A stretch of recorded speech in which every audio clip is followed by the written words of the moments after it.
You know, there's one thing for me to tell you, this person, I don't trust him. There's one thing for me to say that, like, I don't trust this person. You may value my opinion. You say, oh, Tim Black doesn't trust this person. You know what? I hear you, brother. I'm going to write that down, what you said. You said, don't trust him, right? Don't trust this person right here, right? Uh-huh. Okay. All right, now. I'm going to put that in my pocket for safekeeping. I appreciate your advice, Tim Black. You said don't trust him. And that may rank highly with you, depending on how highly you favor or how highly you weigh my opinion. Because it is only just my opinion. Based on fact, based on experience, based on what I've been able to consume, all that good stuff. But at the end of the day, I mean, me not trusting somebody is it's not concrete like gravity. You step out this plane, you will go splat, unless you got a parachute. But every once in a while, something will happen that will transcend all opinion. It's a thing called what your eyes see, what your ears hear. Oh, no, when this, every once in a while, you are fortunate enough to be able to witness the thing in action and be able to make up your own mind based on that information. You don't need it to be told to you. You don't need nobody to read you no bedtime stories, no nursery rhymes. You ain't got to be hypnotized. You don't need nothing. You don't need to be scared straight, nothing. What I'm talking about, ladies and gentlemen, all that I'm building up to is Elizabeth Warren at the environmental town hall thing at Democracy Now! With Amy Goodman. And Elizabeth Warren was Elizabeth Warren. Mwah! Oh, I love you, Elizabeth. Oh, I'm coming to join you, honey. I'm coming to join you, honey. You big dummy. Oh, Elizabeth. Oh, there you. Woo!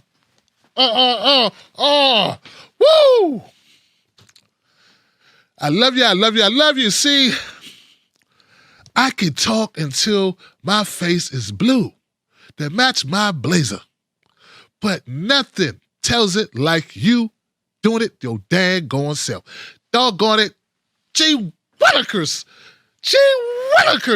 Elizabeth Warren, you have proven my point. Ladies and gentlemen, hold on to your backpacks.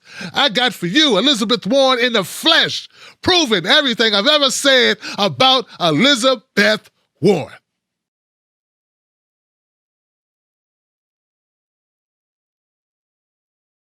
Seconds left. But speaking about racial injustice, do you think the order of the primary states should change? You have Iowa and New Hampshire. Wait, let me just, before you finish, are you actually going to ask me to sit here and criticize Iowa and New Hampshire? No, I'm asking about the order. No, that is what Iowa and New Hampshire let me are just all about. ask, they're two of the whitest states in the country. And then we move to South Carolina with a very significant population of people of color. And it means the candidates spend so much of their time catering to those first two states. Overall, do you think that should change? Look, I'm just a player in the game on this one. And I am delighted to be in South Carolina. Thank you. Thank you so much. You,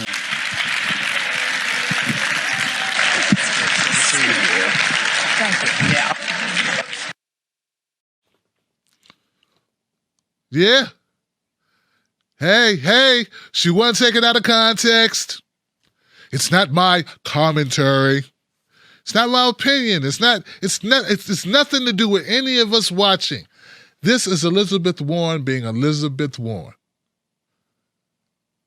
Amy Goodman said, hey, America is a diverse country.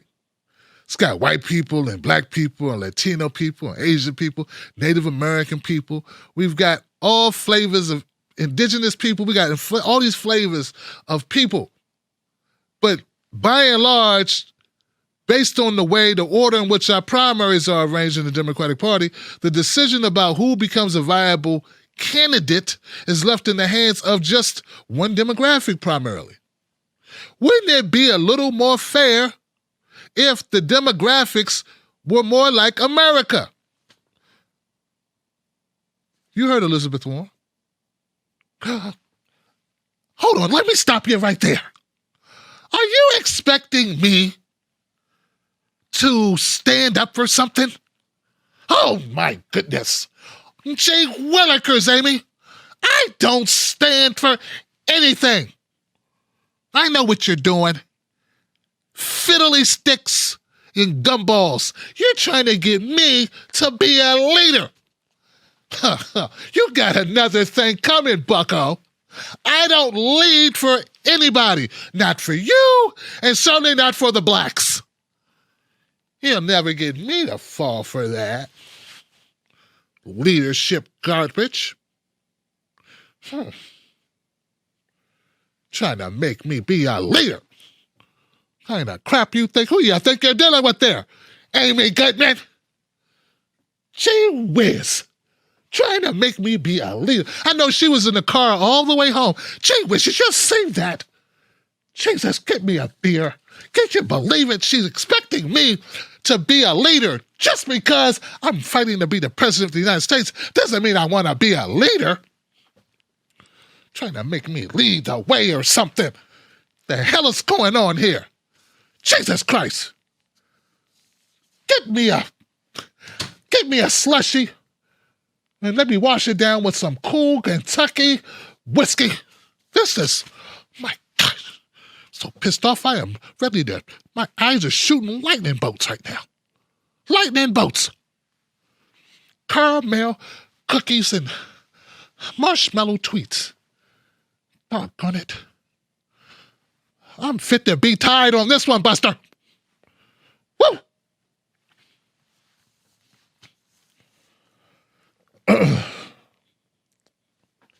You know, there have been a number of people who have jumped the ship. There has been a number of people who have jumped the ship from Bernie Sanders to Elizabeth Warren. They have been vocal about it. In the words of the iconic director, actor, producer, and the gentleman I consider a friend who I've interviewed, Bill Duke, I submit to you. You know you done effed up, right? Oh yeah, you done. See, you done effed up. You know you done effed up, right? Oh yeah, you done effed up. You done effed up. That's right. You talking all that smack. Where are you now? Where are you now? This is your candidate. Do you really think your candidate, Elizabeth Warren, gonna stand up for somebody? Come on, man. This is what you're reduced to. Defending the indefensible, whether it's Joe Biden or in this case, Elizabeth Cowardly Lion Warren. Oh, it feels good, y'all. Y'all don't know how good it feels to see this. Woo! I feel like Little Richard after a champagne party. Woo! Make me want to call up Paul Mooney. You know, Johnson. Look at these Negroes, Johnson. These people are crazy. It's freaking crazy. All of them just crazy. I shouldn't use that word. I got excited. You guys don't understand how happy I feel. This is vindication. Because when I condemn, when I talk badly about Elizabeth Warren, people get so upset. They get so butthurt. They say, you just don't like white women. Well, I voted for Jill Stein in 2016. She white. I don't care. No. Don't count her. Okay. Who else? There's nobody else I could have voted for. There's no... But you don't like people from Kentucky. I've never been to Kentucky, but that ain't got nothing to do with it. I like people from different places. I got friends in West Virginia. But... like, they don't know what to do with me. And this right here is a prime example of what I'm talking about. It's a beautiful thing. And what makes this even more detrimental is I would like to share with you now a clip of how it's supposed to be done. showing that it's not rocket science. A candidate that gets a tenth of the coverage, not even a tenth of the coverage of Elizabeth Warren.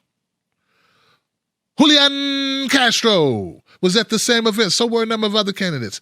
Julian was asked the same question. Here goes Julian's response to the same question. Notice there's no neo-dodge needed.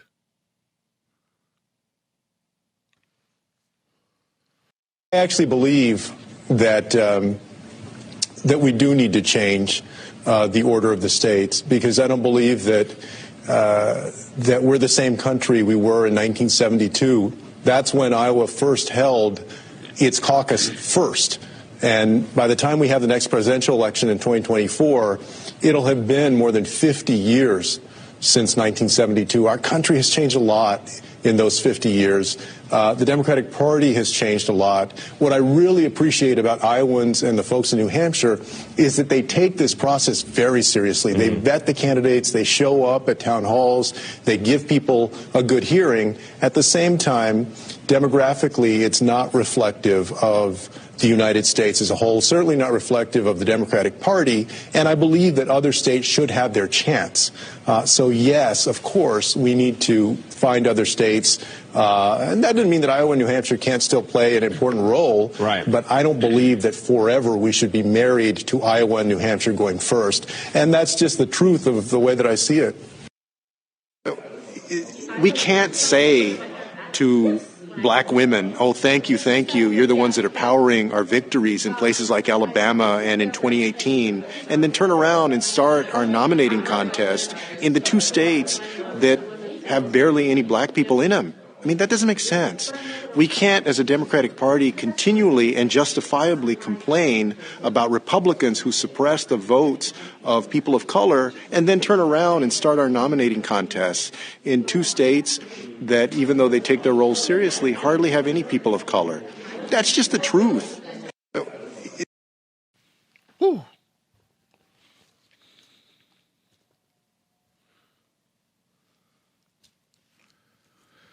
Yeah, I wonder why more people aren't volunteering for Julian Castro's campaign. You know, I mean, it sounds like he's speaking truth to power to me. Now, I don't know where he sits on all the other issues, but pretty damn spot on. You mean a party that, without black people voting for it, they'll never win ever again? Maybe they should let black voters be important decision makers in who the candidate is? That's crazy talk, Johnson. You're being racist. You don't think it's being racist to deny black people not sit at the table? So it's racist when we say black people deserve a seat at the table, but it's not racist when you deny a seat at the table. That's what's funny about people when they say identity politics. So to have no black people is not racist. But for black people to say, hey, I'm black, can we get a little share of this? That's identity politics. And that's why, folks, that's why your brother Tim Black is here. To separate the difference between, hey, I should be president because I'm black. That's different than saying, hey, we should include black people too because they're human beings. And they have a vested interest just like I do. I'm a white guy, and black people have a vested interest. We all do, so we should all be involved. That is not identity politics. Though some of your candidates, some of your preferred candidates may paint it that way, that's bullshit. That's like making a decision about women's reproductive rights and not having any women in the room. You feel comfortable with that, Johnson? You don't want to say, Johnson, about your reproductive rights? You want to leave it up to old white guys to decide? No, you wouldn't. You wouldn't feel comfortable with that. So, Julian Castro's right. Elizabeth Warren is wrong. And she's a coward. And that's why she couldn't get my vote. She'd have to come rob it from me at night while I'm asleep. And then I'm going to go get up next day and look for it and go get it back because she's... Now, is she probably better than Trump? Probably so. Probably so, Johnson. I'm not saying she's not better than Trump. But what I'm saying, a person like that, who's going to come? Look, okay, here goes the other thing. Here's something else we should consider. Forget what I said. Yeah, forget it all. Pretend it doesn't matter. Pretend you're a Yang Gang member and just dismiss everything I said, even though it makes sense. Get rid of it. How many people are going to be inspired by a woman like Elizabeth Warren who can't stand up for them? Even within the party. You won't stand up for these voters who help you get elected in power. What are you going to do? Why would anybody believe you're going to stand up for them once you're already in?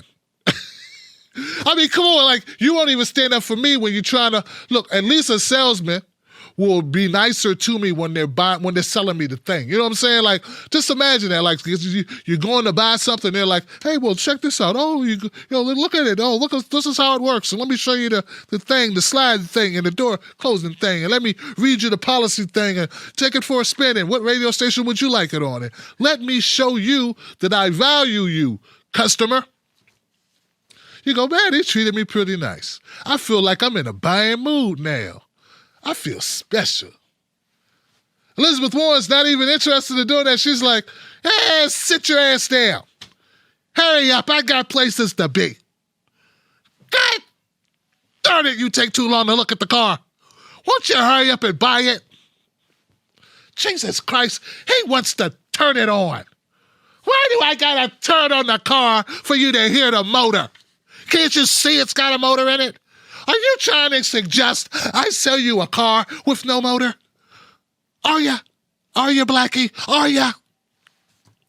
Suddenly, I don't feel so moved to want to purchase your vehicle. This is similarly how I feel about the Democratic Party in general. But I'm talking crazy talk. And it's not just white folks. It's black people so scared. Oh, my God. Tim Black's talking that freedom nonsense again. Oh, Lord, Tim Black, you're going to get us in trouble talking about freedom, talking about what we should demand. Oh, my Lord, Tim Black, you going to be the death of us, Tim Black, talking about standing up for the self like you a human being with rights and choices. I stand up for all of us. We all want dignity. We all want better than we're getting right now from our government. Richest country in the world of countries, we can't even get damn health care, and we got these cowards afraid to fight for it. All you got to do is go in there and fight for it. Coward ass, go sell it to the people and then fight for it. People already want it, dummy. It'll be disruptive is what it'll be. You know, I don't want to be disruptive to the market, you know. You know what's disruptive?